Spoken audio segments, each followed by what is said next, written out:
Will you look at that? It's everyone's favorite. Alanah, children are a disability. Let me steal your stuff and claim as mine. Pearce. What glorious insight will this vapid bag of nothing tell us this time? Games industry is pretty much cooked. Things aren't looking great. I'll have a really detailed video at the end of the month up about why and how this happened, but today I wanted to specifically talk about... Dude, I love when these people try to talk about the decline of the game industry, and since they literally can't ever admit that such a thing as woke exists, they need to find ways to skirt around it. They need to call woke things not woke, but still kind of point them out, because, I mean, what else are you gonna honestly point out here? Oh, that's gonna be a treat. The Marvel Rivals situation and what it means / why it would have happened, and why it is like probably way worse than you thought. Sorry. Before we get into I have no idea what is a Marvel Rivals situation. this at all, also worth noting that Warner Bros. Games announced they're closing 3 studios, Monolith Productions, who you know for Shadow of Mordor and Shadow of War, Big, and the good, goddamn glorious Nemesis system, may it rest in peace.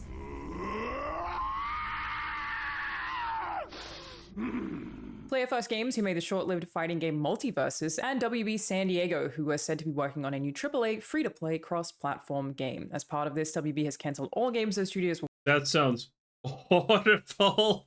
Working on, which includes their in-development Wonder Woman game. This one is just less interesting to talk about from an analysis perspective. Obviously, I don't like saying that phrase because people lost their jobs, and that sucks. I know people who I previously worked with who... Oh no, the people who ruin the things that you like for no other reason than to be spiteful assholes towards you because they have a superiority complex that they constantly need to feed, and the only way to feed it is by making us feel bad?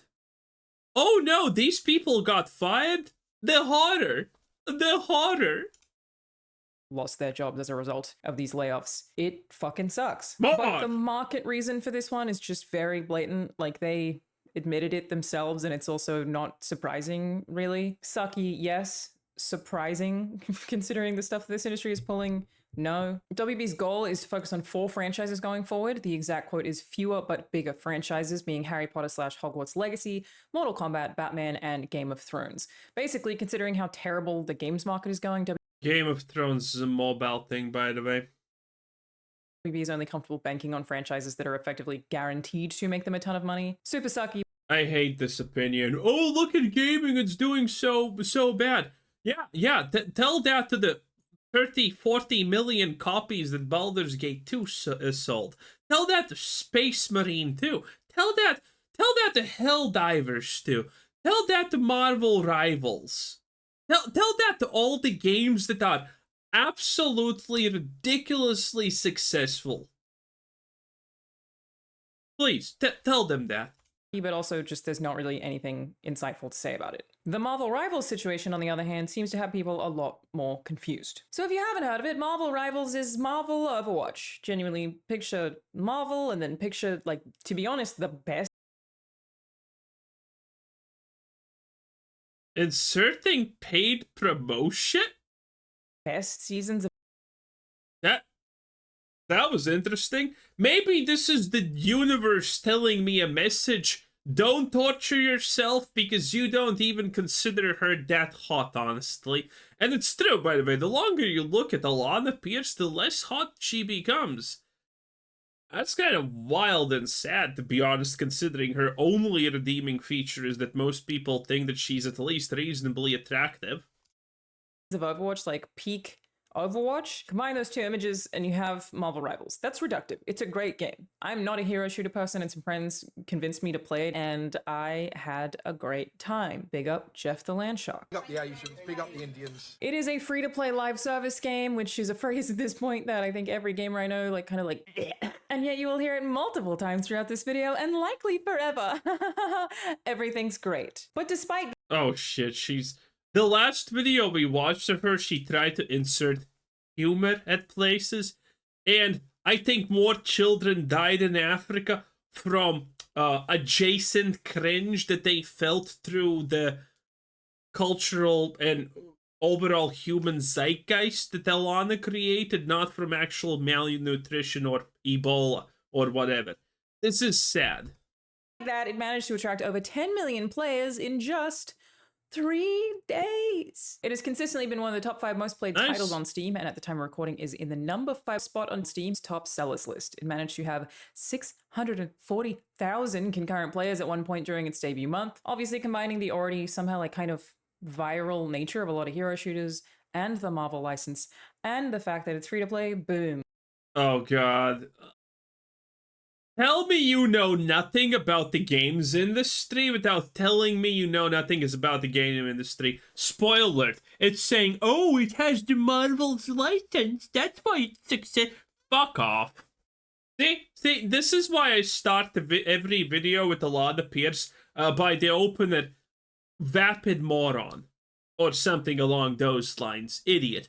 Because again, it's like, tell me you don't understand anything. Tell me Marvel Rivals is successful because it has the Marvel's license. You know how many games have the Marvel's license attached to it and they are absolutely dreadful and die day one? A lot more. Literally. Oh, Marvel Rivals is like the first in something like 10 Marvel licensed games that has actually seen success.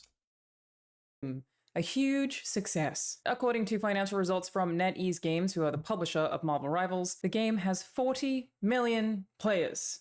And yet, one of the Marvel Rivals directors recently got laid off. Thaddeus Sasser got laid off, and so did his entire Seattle-based design team. This news dropped. Weird thing to call news, weird thing to call a drop, but I mean, people found out because of a post on his LinkedIn. He wrote, "This is such a weird industry. My stellar talent." I don't remember. I remember I listened to an explanation why this actually happened. And actually was reasonable. Granted, without knowing the explanation, I can I can presume the reason that they got laid off is because, well, yeah, you made a good game, but what the fuck do you want? To be kept on payroll forever? You did your job. You're no longer useful. Bye-bye. That's how life is. The team just helped deliver an incredibly successful new franchise in Marvel Rivals for NetEase Games and were just laid off. I feel like calling it weird is exceptionally charitable. He effectively directed and shipped one of the most successful games in recent history. Doesn't matter. This one just feels extra grimy because obviously your job is to make a product for a company like that, yes, but it just came out. He worked on something and produced something ultimately that's very good, and it came out and they went, cool, bye. Alongside Sasser, 6 other members of the Marvel Rivals team were let go too, all of whom were Seattle-based. It sounds like it was actually the entire US team, but there has been some, I don't know, internet like... Shut up, silly woman. Discourse about what they did or didn't do. To be clear, Sasser was not the game director. The overall game director, the creative director of Marvel Rivals, works out of China, but he was a game director. Because it seems like people maybe don't know this as much as I would have assumed, games often have multiple directors for multiple disciplines. Because each discipline is so diverse in terms of skill set, you will often have an animation director, a gameplay director, a combat director. You probably can't efficiently direct animators on... For a moment, she was right, but then she completely has now gone wrong. Because there is one person who is responsible for directing the game. And yeah, there are people who can be referred to not as, you know, heads of departments, but, you know, like the combat the director, because combat's a separate thing that gets designed and so on. And you know, she was almost right for a moment. Then Alanah was like, oh, but I'm retarded. Hold my beer. On a big project when you don't know anything. No, wait. Considering Alanah, it's more like, hold my all-natural vagina-scented aromatherapy candle. There we go. That sounds a bit more on point. Thing about animation. Hence, you get a specific animation director for that particular team. So basically, this is common. A lot of games have a lot of directors. Games are really fucking big. All these different directors are important for making a good game, basically. But Sasa specifically said on LinkedIn, a lot of our time on the project was spent as sort of an R&D branch, coming up with new level design mechanics, gameplay mechanics, and so on. When asked about the layoffs, a NetEase PR rep told Steven Totillo over at GameWire, "We recently made the difficult decision to adjust Marvel Rivals' development team structure for organizational reasons and to optimize development efficiency for the game. This resulted in a reduction of a design team based in Seattle that is a part of a larger global design function in support of Marvel Rivals. We appreciate the hard work and the dedication of those affected and will be treating them confidentially and respectfully with recognition for their individual contributions." Now, obviously, they've been met with a bunch of backlash for this. It is very grimy, certainly not denying that, but it also just makes a lot of sense when you look at the data. It's also not the beginning, and probably not even close to the end. This could get real bad when NetEase specifically is concerned. It is time to talk about Factor. Also, I'm in Australia right now, which is why.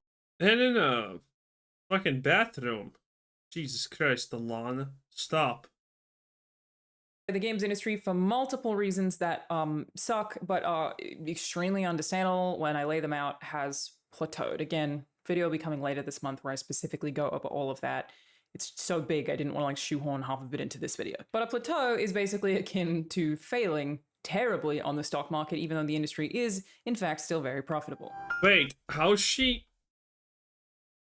using the word plateau in what context? It's so big I didn't want to like shoehorn half of it into this video. But a plateau is basically akin to failing terribly on the stock market, even though the industry is in fact still very profitable.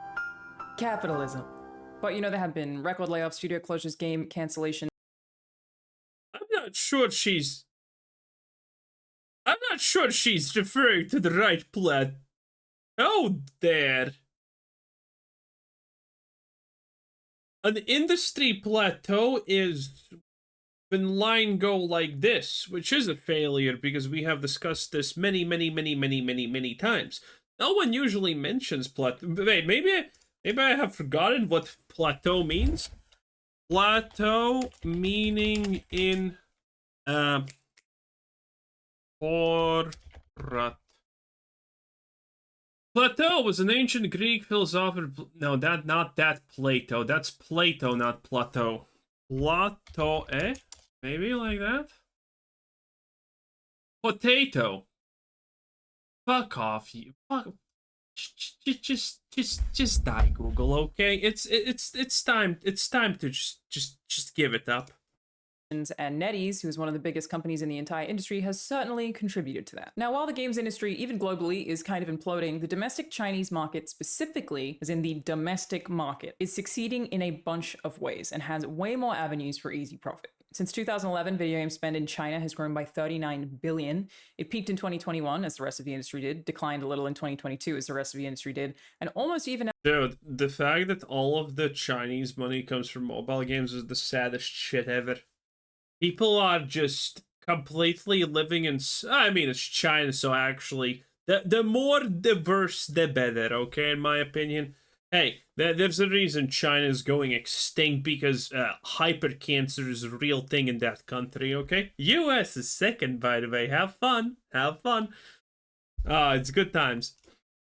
Out by 2024, but only 20% of Chinese gamers' spending goes to games made outside of China, which, to be clear, are mostly banned anyway.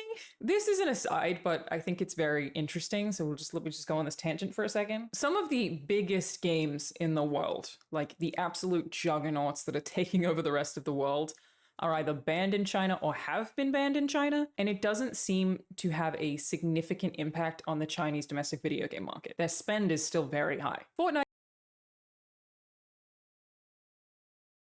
Yeah? No shit? How is this surprising?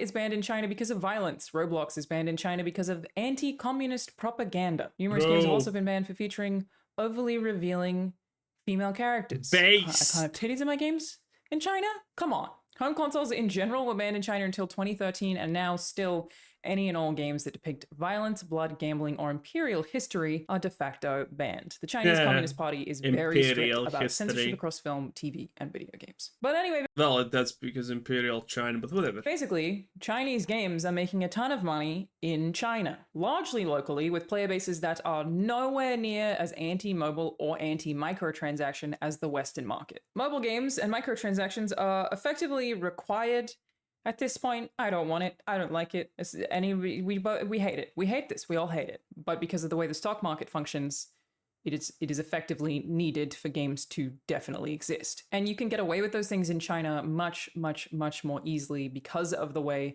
the local/domestic Not much more easily. There's literally no pushback. It's fucking China, okay? People will get pissed because it doesn't have a pay-to-win function. That's the reality of China, okay? Chinese market consumes video games. Though, interesting note, here's something I found very unverifiable as it came from a Reddit comment, but interesting all the same. Apparently, Chinese players also fucking hate NetEase games. They don't hate mobile games, they're openly cool with those, but they call NetEase a pig farm because they don't treat players as humans, but instead as pigs. But they also I mean, hello, welcome to China. Your existence is being a pay pig in every regard, okay? Kill the person? Okay, not kill the person. You're probably going to jail, unless you're a part of the CCP. And there we go. This video is now banned in China. Whatever, Xi Jinping. It's fine. literally have pig farms. NetEase Games literally owns a bunch of pig farms. That they're like video games and pig farms. I guess in the same way that Konami is video games and like a bunch of gyms in Japan. It's really strange. It's like, yeah, basically like it's just some like weird side hustle that NetEase just has a bunch of like secret pigs that they've been raising. I don't know. It's really strange. Anyway, so when Bloomberg reported that NetEase's CEO apparently plans to focus on a smaller portfolio of games that can maximize profit, it adds up. Very similar to the WB game situation, just with a different coat of paint, really, because the markets are different. Where NetEase is concerned, taking advantage of the significantly more monetizable Chinese market obviously makes sense. NetEase want to move to bolster profitability amid a global gaming plateau. And if part of that is getting rid of Western studios that tend to make much more expensive games and also Western game developers that are much more expensive to employ, then it would also make sense that part of that... It's not about being more expensive to employ, Alanah. It's about the fact that these Western devs are shit. That's the thing. They're woke lunatics. I think I remember something about these people that got fired. About this whatever studio, that they were woke. Is instead hiring locally Chinese game developers to make games that are much, much cheaper to employ. And worth noting here, pretty much every, I mean, I can't guarantee 100% success rate, but vast majority of AAA games that you played have been worked on in no small part by Chinese game developers in China. Basically, a lot of Western devs use Chinese outsourcing houses. They are teams who assist US studios on various things, asset Actually, is it mostly China or places like Malaysia? Generation, art, level design, like it's a million facets of game development that these Chinese studios are working on. And at some point, it was inevitable that those game devs who are getting all of this experience working on AAA games would have the skill set to be able to start making games themselves. Okay, Alanah, you're pissing me off again. The longer I look at you, the less hot you become in my eyes. It is sad, but I mean, hitting the wall happens to everyone who is a woman, okay? It is what it is.